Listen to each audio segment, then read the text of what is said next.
Hello again, everybody. Sorry if I sound a bit out of breath. I've been trying to rush moving them so that I can get to work on time. But I want to take a quick video to show you guys one of our stockpiling strategies. We are in Southwest Ohio. It is the first week of October, and we are 20 degrees over our annual norm. So that does present some challenges, but the sheep are doing really well. Grazing this lush orchard grass and clover, this flock of 55, most of them use, I don't know if any of them are still lactating. I don't think so. We had 1 or 2 late lambs, but they're only consuming less than 5 gallons of water a day. I'm not exaggerating. There's the bucket we use to fill what little bit they drink. So stockpiling pastures is really important if you are an entirely grass-fed operation, or even if you do supplement with some grain, in order to cut down on your number one cost, which is their feed bill or hay. Now I wanted to show you guys what stockpiling looks like for us, just real quick. A month or so, over the last month, we've grazed this pasture, which is less mature. It's basically 1.5 years old. We grazed it much shorter, but that's also the high ground. So we're gonna save that. That is gonna grow. The rest of, we're gonna be in the middle 80s until next week.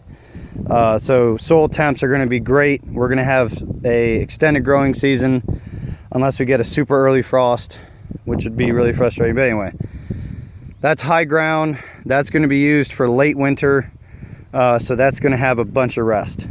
Now as we get over here, this is the 2-year-old stuff, much nicer.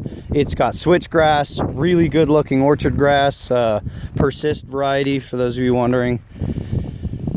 We grazed this. Yes, there is not a bare speck of soil, and there's a lot of trampling, but I would have liked to graze it a little bit less, leave a little bit taller residual. So then we came down here and we're going up. This is what I want to see. In 3 weeks or less, we can regraze this. Hopefully, if it's not so dang hot, we can maybe expect fewer seed heads on the orchard grass. But also in this mix is switchgrass. So I'm not seeing any switchgrass seed heads, which means they finally find it palatable. But moving just over here, we can see some of the switchgrass seed heads starting to bounce back. Let me see if I can find you one that's less. There we go, here's a red one. So this one hasn't really matured yet. I don't know if you guys can see that, but this is a warm season grass.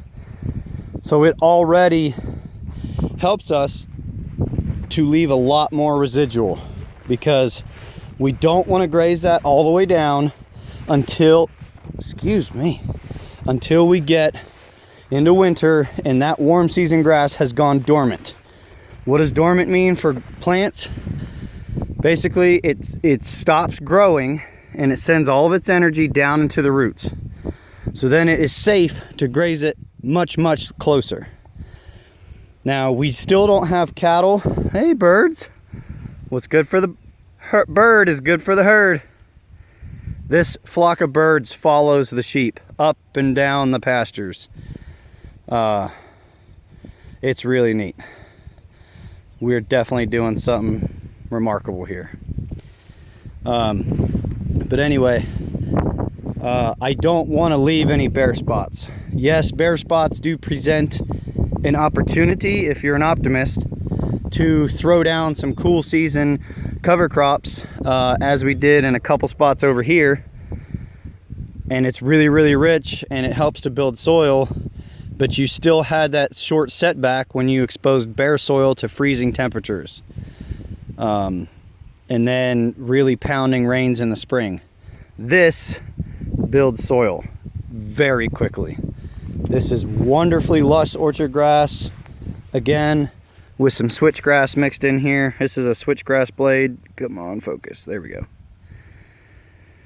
These are very immature plants for switchgrass. Their first growth when we grazed it in July was about 6 feet tall. The seed head was up around 7. But these guys are less than 2 years. They mature at 3 to 5. So I'm expecting big things. Don't let me down. But yeah, this is a really well-balanced set of paddocks for them to go through right now. Hopefully the ewes are only just starting to cycle. I have seen the ram mounting a little bit, but you've got plenty of protein and plenty of sugar and plenty of, oh, don't let me down. What? I'm looking for broadleaves. I see some. This is actually one of the spots where there's the fewest broadleaves. You've got chicory. We've seen some dandelion, ribwort, and plantain. This is, yeah, look at that bare spot. See, this is where if it wasn't so late in the season, well, actually we do have wheat, but if it wasn't so late in the season, I'd throw down that cool season cover crop, but I can put wheat on it, and they'll graze that in the spring. So here's a tillage radish that's actually going to flower instead of put out a giant tuber. Orchard grass seed head, for those of you unfamiliar. Let me just get out of their future temporary here.